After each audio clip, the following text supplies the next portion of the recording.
जय हिंद दोस्तों, मैं हूं जितेंद्र दीक्षित। 4 PM महाराष्ट्र में आपका स्वागत है। ये कहानी है 3 पार्टियों की जो करीब 2.5 साल तक सत्ता में साथ में रही। एक साथ इन्होंने कई आंदोलन किए, कई फैसले लिए। जब ये तीनों पार्टियां सत्ता से बाहर आईं, तो फिर इन्होंने एक साथ बीजेपी को हराने की कस्में खाई, बीजेपी को सबक सिखाने का वादा किया। लेकिन जब असल में चुनाव का वक्त आया और जब सीट बंटवारे की बात होने लगी, तो इनके बीच आपसी कड़वाहट सामने आ गई। जी हां, मैं बात कर रहा हूं महाविकास आघाड़ी की, एमवीए की, जिनकी तीनों पार्टियों के बीच, जो तीनों घटक दल हैं, उसमें इस वक्त तकरार चल रही है सीटों के बंटवारे को लेकर। कल मैंने आपको वीडियो में बताया था कि किस तरह से शिवसेना जिद पर अड़ी हुई है कि वो ज्यादा सीटों पर चुनाव लड़ेगी और कांग्रेस ने उसका विरोध किया। अब ये बात और भी ज्यादा बढ़ गई है, इनके बीच का संकट और गहरा गया है और एक तीखी जुबानी जंग खास करके कांग्रेस और शिवसेना उद्धव ठाकरे गुट के बीच शुरू हो चुकी है। संजय राउत, जिन्होंने की महाविकास आघाड़ी को बनाने में एक अहम भूमिका निभाई थी साल 2019 में, जब शिवसेना बीजेपी से अलग हुई और कांग्रेस और एनसीपी के साथ हाथ मिलाया और एक नया गठबंधन तैयार हुआ महाविकास आघाड़ी का, तो उसमें उस संजय राउत केंद्र में थे। वही एक तरह से दूत का काम कर रहे थे उद्धव ठाकरे के। शरद पवार से बात करनी हो या कांग्रेस से बात करनी हो, संजय राउत ही हुए थे जो कि रोज मीडिया से मुखातिब होते थे और एक लाइन बोलते थे, मुख्यमंत्री तो शिवसेना का ही होगा। और आखिर में शिवसेना का मुख्यमंत्री हुआ भी, महाविकास आघाड़ी बनी भी। और इस महाविकास आघाड़ी को बनाने का क्रेडिट एक तो शरद पवार को जाता है और दूसरा संजय राउत को। लेकिन लगता है कि अब यही संजय राउत अपनी जुबान की वजह से, अपने शब्दों की वजह से इस महाविकास आघाड़ी को तोड़ देंगे।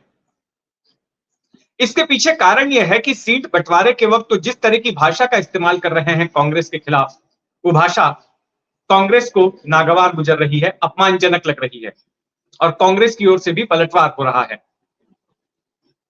संजय राउत ने मीडिया से बातचीत करते हुए कहा कि कांग्रेस तो महाराष्ट्र में 0 पार्टी है, उसको 0 से शुरू करना होगा। हालांकि यह बात सही है। 2019 के जो लोकसभा चुनाव हुए थे, उनमें कांग्रेस को सिर्फ एक ही सीट हासिल हुई थी और कांग्रेस का वो एकमात्र सांसद भी इसी साल मई में स्वर्ग सिधार गया। तो महाराष्ट्र में कांग्रेस की स्थिति 0 की है। लेकिन जिस तरीके से संजय राउत कह रहे हैं, उस तरीके पर सवाल उठाया जा रहा है और कांग्रेस की 0 वाली स्थिति को वो बार्गेनिंग के तौर पर इस्तेमाल कर रहे हैं सीटों के बंटवारे को लेकर। और उनका कहना है कि 48 में से 23 सीटों पर शिवसेना उद्धव ठाकरे गुट चुनाव लड़ेगा। 18 सीटें पिछले चुनाव में शिवसेना ने जीती थी। जब शिवसेना बीजेपी ने गठबंधन करके चुनाव लड़ा था, तो उसमें से 23 सीटें बीजेपी को मिली थी और 18 सीटें शिवसेना के हाथ आई थी। तब शिवसेना का कहना है कि वो 18 सीटें तो हम लड़ने ही वाले हैं, वो तो हम किसी को देंगे नहीं, उसके ऊपर 5 सीटें और भी हम लड़ेंगे। तो ऐसे में संजय निरुपम, जो कि कांग्रेस के पूर्व सांसद हैं, कांग्रेस के नेता हैं, उन्होंने कहा कि ऐसे कैसे चलेगा, ये सब शिवसेना ही लड़ेगी तो फिर बाकी पार्टियां क्या लड़ेंगी, ये नहीं हो सकता। और संजय निरुपम ने यहां तक चुनौती दे दी कि शिवसेना ठाकरे गुट बिना कांग्रेस की मदद से एक सीट महाराष्ट्र में जीत कर दिखा दे। साथ में उनके बचाव में मिलिंद देवड़ा भी आ गए। पहले तो ये लड़ाई जो है संजय वर्सेस संजय हो गई। संजय राउत ने कहा कि संजय निरुपम कौन होते हैं, कौन है संजय निरुपम, मैं नहीं जानता। हमारी बात आला कमान से हो रही है कांग्रेस के, और आला कमान हमारी बात को मान रहा है और तैयार है कि हम ही ज्यादा सीट पर चुनाव लड़ेंगे। तो ये जो कहा उन्होंने कौन है संजय निरुपम, तो शायद उनको याद नहीं है कि संजय निरुपम को सामना अखबार में लाने वाले संजय राउत ही थे। जब शिवसेना ने तय किया कि हिंदी में भी मुखपत्र निकाला जाएगा दोपहर का सामना नाम से, तो उसके लिए कार्यकारी संपादक को लेना था। तो ये संजय राउत ही थे जिन्होंने कि संजय निरुपम का नाम चुना था, आगे किया था। और फिर संजय राउत को बाद में शिवसेना ने अपना सांसद भी बनाया था। कई सालों तक ये दोनों लोग सामना में एक दूसरे के सहकर्मी थे। तो ऐसे में संजय राउत का ये कहना कि कौन है संजय निरुपम,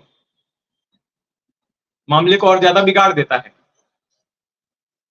मिलिंद देवड़ा, वो जो कि पूर्व सांसद है और यूपीए सरकार में जो मंत्री भी थे, जो अब तक पूरे मामले पर शांत थे, वो भी कांग्रेस के बचाव में उतर आए और कहा कि शिवसेना ये कह रही है कि हमारी जीरो पार्टी है, लेकिन शिवसेना के पास अब कितने सांसद रह गए हैं? उनकी पार्टी में बगावत हुई, उसके बाद इनके पास भी महज 5-6 सांसद ही रह गए हैं। और ये उस पार्टी के बारे में बोल रहे हैं जो पार्टी आज महाराष्ट्र विधानसभा में सबसे बड़ा विपक्षी दल है। आपके यहां तो बगावत हो गई, आपके तो 56 में से 40 विधायक फुर हो गए एकनाथ शिंदे के साथ। एनसीपी में बगावत हो गई, उसके भी आधे से ज्यादा विधायक चले गए अजीत पवार के साथ। तो अब ऐसे में कांग्रेस ही सबसे बड़ी पार्टी है महाराष्ट्र में। और मिलिंद देवड़ा ने यह भी कहा कि आप जो बात कर रहे हैं कि आपकी आला कमान से बात हुई है, ठीक है, आप आला कमान से बात कीजिए, लेकिन इसके साथ साथ आला कमान बिना स्थानीय नेतृत्व के परामर्श के कोई फैसला नहीं लेगा। और ये बात खुद एआईसीसी समर्थित है, उनकी सहमति से मैं कह रहा हूं। मिलिंद देवड़ा ने इस तरह का ट्वीट किया। तो एक तरफ कांग्रेस और शिवसेना ठाकरे गुट के बीच में ये तकरार चल रही है। हालांकि संजय राउत का कहना है कि कोई मतभेद नहीं है और साथ में मिलकर चुनाव लड़ेंगे, जो भी है, लेकिन दिन ब दिन बात बिगड़ती ही जा रही है। अब इस बीच जो एनसीपी है शरद पवार वाली, उसके दो नेता कल के दिन जाके मातोश्री पर उद्धव ठाकरे से मिले और उसमें जयंत पाटिल थे, जितेंद्र आवाड़ थे। तो एनसीपी के साथ लगभग मामला तय है कि एनसीपी जो है कितने सीटों पर चुनाव लड़ने वाली, बताया जा रहा है कि 9-10 सीटें एनसीपी चाहती है और कौन कौन सी सीटों पर चुनाव लड़ना चाहती है उस पर भी चर्चा हुई है और उसको लेकर कोई विवाद नहीं है। लेकिन मुख्य टकराव जो है वो कांग्रेस के साथ है, शिवसेना उद्धव ठाकरे गुट का। तो एक तरफ इनकी सीट शेयरिंग को लेकर बातचीत चल रही है और अगले हफ्ते ये बताया जा रहा है कि उद्धव ठाकरे और शरद पवार दिल्ली जाएंगे राहुल गांधी से और मल्लिकार्जुन खड़गे से मुलाकात करने के लिए। तब इस पर कोई पुख्ता तौर पर फॉर्मूला सामने आएगा। तो वहीं दूसरी तरफ महायुति जो सत्ताधारी गठबंधन है, उसकी ओर से भी हलचल सीट शेयरिंग को लेकर शुरू हो चुकी है और जल्द ही एकनाथ शिंदे और देवेंद्र फडणवीस जाकर अमित शाह से मिलने वाले हैं कि महायुति में सीट शेयरिंग किस तरह से होगी। तो जो भी हलचल होगी महाराष्ट्र की सियासत में, हमारी उस पर नजर बनी रहेगी। आप भी अपनी नजर बनाए रखें 4 PM महाराष्ट्र पर। और ये खबर आपको कैसी लगी, कमेंट बॉक्स में अपनी टिप्पणी जरूर दीजिएगा। जय हिंद।